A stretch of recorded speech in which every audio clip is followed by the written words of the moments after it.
మీ customer డైలమాలో ఉన్నారా? వాళ్ళని యెస్ అనిపించే సీక్రెట్ ఇది.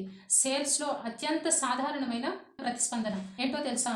మేబీ, లేదా let me think about it. అంటే డైలమాలో ఉండటం.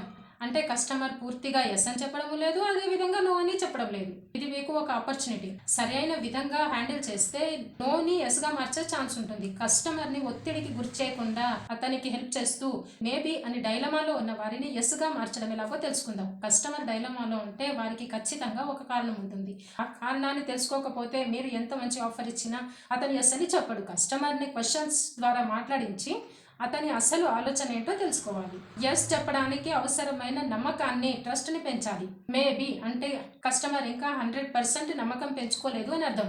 అందుకే అతని నమ్మకాన్ని పెంచేలా మీరు బిహేవ్ చేయాలి. రిస్క్ లెస్ అని ప్రూవ్ చేయాలి. అర్జెన్సీని క్రియేట్ చేయాలి. ఎలాగంటే ఫర్ ఎగ్జాంపుల్, ఈ ఆఫర్ 2 రోజులు మాత్రమే ఉంటుంది అని అర్జెన్సీని క్రియేట్ చేయాలి. తరచూ నిర్ణయం తీసుకోవడానికి ఓపిక లేకపోతే ఎమర్జెన్సీని క్రియేట్ చేయాలి. ఈ టెక్నిక్స్ ఫాలో అయితే మేబీ అన్న కస్టమర్ యెస్‌గా మారడం చాలా సులభమవుతుంది.